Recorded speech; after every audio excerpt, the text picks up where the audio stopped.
पितृपक्ष के दौरान इन 3 चीजों का इस्तेमाल आपको जरूर करना है। क्या क्या चीजें हैं वो हम जान लेते हैं।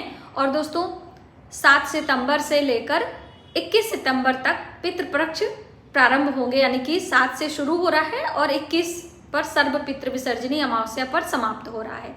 तो इन 15 दिनों की अवधि में हम अपने पितरों की तिथियों पर, यानी कि जिस तिथि पर आपके पूर्वजों का देहावसान हुआ है उस तिथि पर उनके निमित्त घर में ब्राह्मण भोज कराते हैं।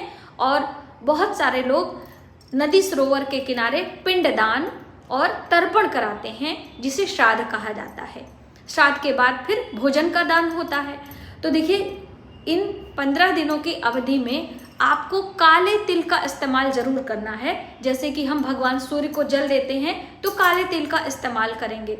हम पीपल वृक्ष की जड़ों में जल से सींचते हैं तो काले तिल का इस्तेमाल करेंगे।